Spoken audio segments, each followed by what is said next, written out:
Les ministres des Affaires étrangères de la Confédération des États du Sahel chez le président du Faso, ils sont allés présenter les conclusions de leurs travaux au chef de l'État. C'est le seul titre au menu de cette édition. Dames et messieurs, bonsoir et merci de nous suivre sur la télévision de la famille. Sans transition, nous le disions tantôt, le président du Faso, chef de l'État, le capitaine Ibrahim Traoré, a reçu en audience hier le ministre des Affaires étrangères de la Confédération des États du Sahel. Ils sont venus présenter le fruit de leur rencontre tenue la veille. Les échanges avec le chef de l'État ont été jugés satisfaisants par la délégation qui a salué la vision et la détermination du président capitaine Ibrahim Traoré. Le commentaire est de Toundasida Salam Ouedraogo. Reçu en audience ce lundi par le président du Faso, chef de l'État, les ministres des Affaires étrangères de la Confédération des États du Sahel sont venus rendre compte de leur réunion qui a pris fin dimanche. Il s'agit donc de présenter au président du Faso le fruit des échanges qui ont notamment été axés sur les contours de la future collaboration de l'AES avec la CEDEAO. Nous sommes là aussi pour pouvoir rendre compte au chef de l'État de la réunion qui s'est conclue hier soir des ministres des Affaires étrangères de la Confédération des États du Sahel qui avait pour objectif essentiel pour nos pays de pouvoir discuter des relations entre la Confédération des États du Sahel et la CEDEAO, un an après avoir acté le 28 janvier 2024 notre sortie de cette organisation pour pouvoir gérer les suites de ce retrait. Et nous avons rendu compte donc au président du Faso de nos discussions qui se sont passées dans une atmosphère empreinte de cordialité, de fraternité, mais aussi d'une très grande convergence ou d'une identité complète de vue sur l'ensemble des questions. Pour le ministre des Affaires étrangères du Mali, par ailleurs porte-parole de la délégation, le retrait des pays de l'AES de la CEDEAO a été bien mûri. Nos chefs d'État ont pris une décision qui a été mûrement réfléchie. Ces implications ont été identifiées. Les mesures correctives ou proactives qui doivent être prises ont été identifiées. Et ces mesures commencent à se dérouler.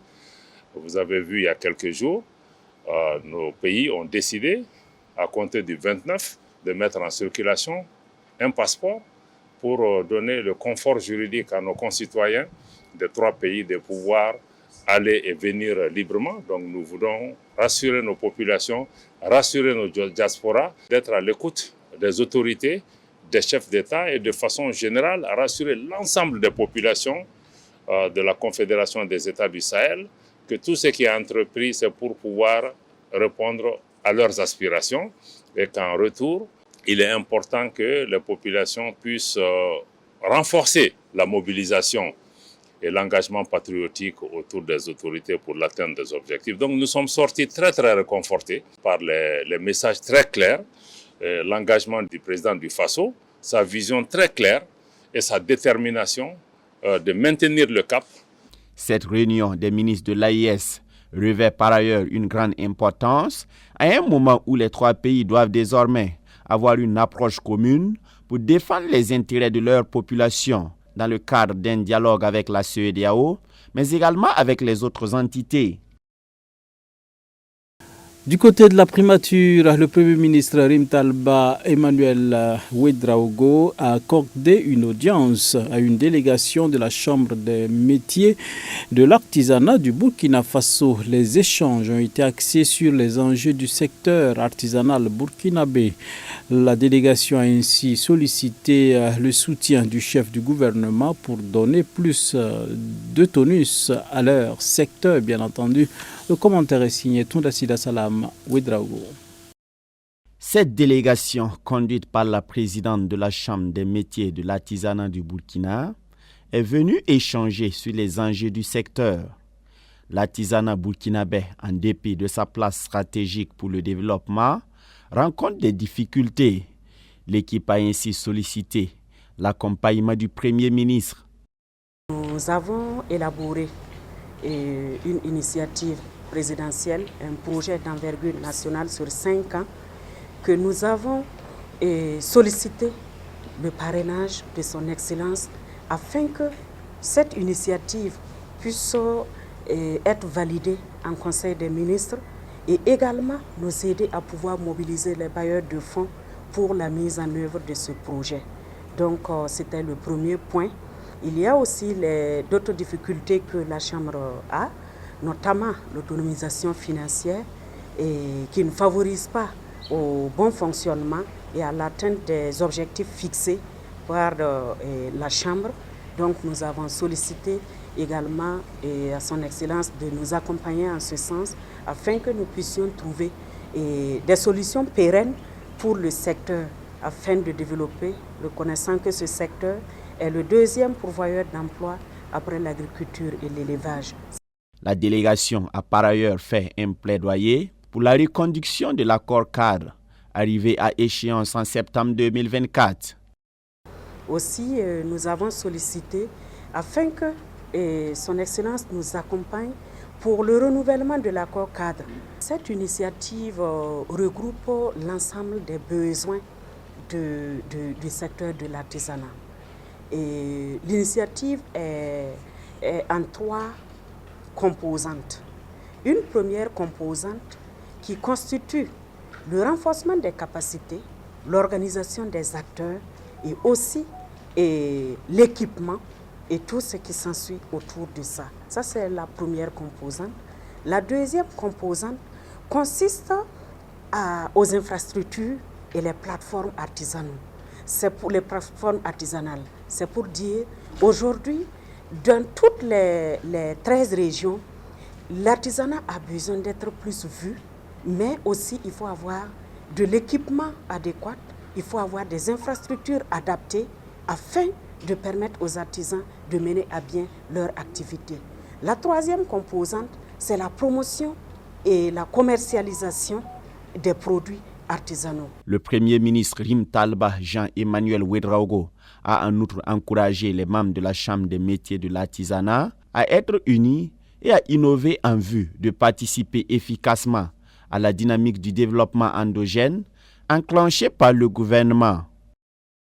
À Bobo Dioulasso, le centre médical La Grâce a mis sur pied une maison mortuaire. Cette infrastructure sanitaire d'un coût de 150 millions de francs CFA a été financée par la famille Johnson.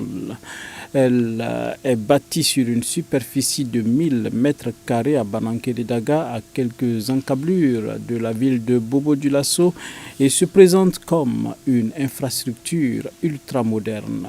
De retour de Bananké-Daga, le reporter Tondasida Salam Ouedraogo et Xavier Ouedraogo pour le film de la cérémonie d'inauguration. Cette coupure de ruban marque l'inauguration de la morgue du centre médical La Grâce ce vendredi 24 janvier 2025. C'est une infrastructure ultra moderne bâtie sur une superficie de 1000 mètres carrés qui est dotée de toutes les commodités requises. Elle vient ainsi renforcer l'offre sanitaire du centre médical. Aujourd'hui, nous inaugurons notre maison mortuaire qui est assez moderne. Nous avons 2 salles de toilettes, une salle d'autopsie et 2 salles que nous avons équipées pour le moment avec 18 chambres froides. Mais nous pouvons en tout cas aller jusqu'à 60 corps chambres froides si en tout cas le besoin y est. Que ça fait en tout cas un plus pour nous, une fierté pour nous de savoir que notre centre peut en tout cas soulager toute la région en matière de conservation des corps et en tout cas soulager aussi les familles qui sont endeuillées et par moments ne savent pas où déposer les corps et surtout conserver dans de meilleures conditions. En tout cas, nous allons mettre l'accent sur les soins des corps. Nous voulons donner toute la dignité, en tout cas, aux défunts. Cette maison mortuaire aura coûté 150 millions de francs CFA. Ces ressources ont été mobilisées par la famille Johansson, témoignant son grand altruisme. Il fallait faire une morgue. Parce qu'il n'y avait personne d'autre qui voulait le faire. C'est pour ça qu'on a essayé de financer, de trouver les fonds. On a vendu un grand bâtiment avec une station d'essence qu'on avait. Et c'est comme ça qu'on a eu l'argent. Je souhaite que personne qui meurt ici, le corps soit jeté par terre. Ça, c'est mon souhait. Que ça soit avec dignité quand on traite nos décédés. Le président du Conseil général de l'Église des Assemblées de Dieu du Burkina, tout en se réjouissant de la mise sur pied de l'infrastructure, a félicité les donateurs. Je voudrais saisir cette belle occasion pour rendre gloire au Seigneur qui a permis la tenue de cette cérémonie après nous avoir équipés. Et Dieu utilise toujours les hommes. Je voudrais donc féliciter la famille Johnson qui a su écouter la voix de Dieu pour s'engager, comme vous avez entendu dans leurs propos, pour donner au Burkina Faso ce joli instrument de santé. Nous voulons les féliciter et dire grand merci. Et encourager tous les acteurs qui sont là pour la bonne marche donc, de cette morgue. Même son de cloche chez les autorités sanitaires qui voient en cette maison mortuaire un renfort de taille pour leur secteur. Il faut dire aussi que ce joyau va un temps soit peu alléger vraiment la douleur de nos populations au vu de l'espace, de l'aménagement que vous voyez ici. Et aussi, ça fait partie vraiment des besoins pressants de nos populations qui, dans les moments difficiles, ne savent pas souvent où, en tout cas, envoyer les corps parce qu'il arrive que les structures qui accueillent les corps au niveau des différentes entités soient un peu débordées. Et donc nous saluons et nous remercions à sa juste valeur l'ensemble des initiateurs de ce projet. Le centre médical La Grâce, situé à Banankele-Daga à quelques kilomètres de Bobo-Dioulasso, est une initiative du missionnaire Bertil Johnson, arrivé au Burkina en 1977. Le centre, ouvert depuis 2015, offre des prestations allant de la chirurgie à l'ophtalmologie notamment. L'opération 5000 partenaires pour CVK-LVD se poursuit. L'Église des Assemblées de Dieu, communauté évangélique de Yamtenga, a accueilli l'équipe de CVK-LVD avec à sa tête son directeur, le pasteur Moïse Kinda. L'instant d'un culte pour présenter le projet et susciter des engagements pour la propagation de l'évangile à travers les ondes était présent pour nous Abibala Ibrahima et Gédéon Tapsova. CVK-LVD n'est pas un groupe de médias commerciaux. De ce fait, il attend tout de l'Église afin de pouvoir fonctionner et au cours de cette année 2024, CVK a été durement éprouvé. Après l'incendie de la chaîne en mars 2023, les difficultés, surtout financières, ont conduit à la suspension du signal de la télévision de la famille. Alors, afin de donner une nouvelle force à CVK-LVD, il a été initié en octobre 2024 une opération dénommée 5000 partenaires pour CVK-LVD. Le directeur général de l'institution évangélique était à l'église des Assemblées de Dieu communauté évangélique de Yamtenga pour expliquer et demander à l'adhésion à cette opération. Nous sommes là encore pour parler aux fidèles de cette église par rapport à notre besoin d'avoir 5000 personnes qui vont s'engager à avoir l'œil sur CVK, sur le plan spirituel et aussi donner leur contribution mensuelle pour nous permettre donc de mener bien nos activités au sein de CVK. Et nous avons l'autorisation donc du premier responsable de l'église, le docteur Étienne Zongo, nous a autorisé et nous a recommandé de faire le tour des églises et de parler de CVK. Et là, nous aurons donc des gens qui vont s'adhérer à notre vision et nous accompagner. Le pasteur principal de l'église des Assemblées de Dieu, communauté évangélique de Yamtenga, a invité les chrétiens évangéliques à participer à cette opération pour soutenir CVK LVD. Ce genre de partenariat CVK est une très bonne initiative. Pourquoi? Parce que tout vrai chrétien qui a Jésus-Christ comme Seigneur et Sauveur de sa vie doit savoir que lui-même, il est totalement à Christ. Et ses biens aussi sont à Christ. Donc, Christ est le Seigneur de sa vie dans tous les domaines de sa vie.